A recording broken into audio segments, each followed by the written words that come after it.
la qualité de l'eau était surtout dégradée par rapport à des phytos d'origine agricole. Donc le principal levier, c'est l'agriculteur qui devrait modifier ses pratiques pour pouvoir, de façon à ce qu'il y ait moins de résidus dans l'eau. Le problème, c'est que modifier ses pratiques, c'est facile à dire, c'est plus compliqué à faire et ça nécessite que tous les partenaires autour de l'agriculteur soient présents, à la fois sur l'aspect professionnel et technique de la chose, et puis en même temps le staff d'élus et de représentants des services de l'État qui ont tous quelque chose à voir avec l'activité.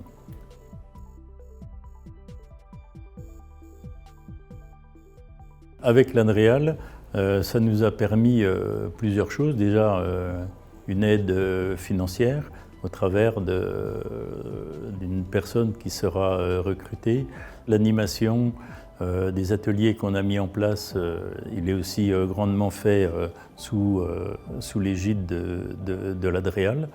Et puis, ça nous a permis aussi, avec ce service de l'État où l'agriculture n'est pas tellement habituée à travailler, d'établir des liens, des ponts. On se rendait compte qu'au début, on parlait presque un langage différent. Aujourd'hui, il y a de la concertation qui s'est faite. Donc voilà, ça avance gentiment. Il y a une volonté de chacun d'arriver à l'objectif, mais il faut qu'on réussisse à maintenir un équilibre économique dans les exploitations, dans les filières agricoles. Et ça, tout le monde en est d'accord. Donc voilà, on voit des convergences. Et on n'a plus qu'à passer à l'aspect pratique.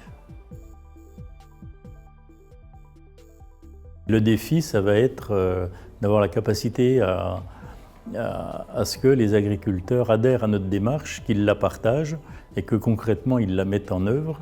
Et puis arriver à avoir un équilibre économique dans leur exploitation en ayant des pratiques différentes. À notre sens, c'est possible. Mais 70 ans de développement agricole tel qu'on l'a connu, ça ne se change pas en 5 minutes.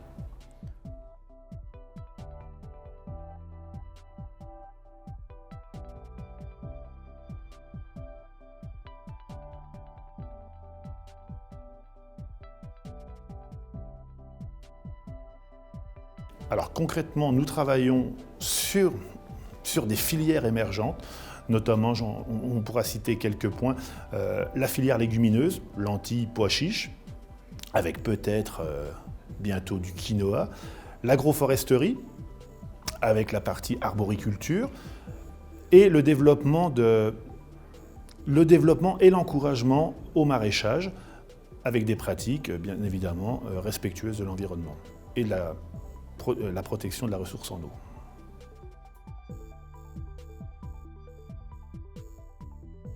L'émergence de ces nouvelles filières, légumineuses, HVE, remet le producteur au cœur du métier, de notre métier de producteur. Les productions, notamment pour les lentilles, seront essentiellement consommées par nos enfants dans nos cantines, dans nos restaurants scolaires. C'est redonner du sens au métier de producteur, à son travail, à son rapport à la nature, à l'eau, à son environnement. Notre territoire du Grand Autunois-Morvan est essentiellement dominé par la production de bovins-viande à l'étang, système naisseur, vente, export Italie, système en crise et ou en difficulté depuis de nombreuses années maintenant. Et le fait de proposer aux collègues agriculteurs des diversifications, d'autres sources de revenus sur leur exploitation, permet aussi d'envisager un futur meilleur et de modifier les pratiques par rapport au changement climatique notamment.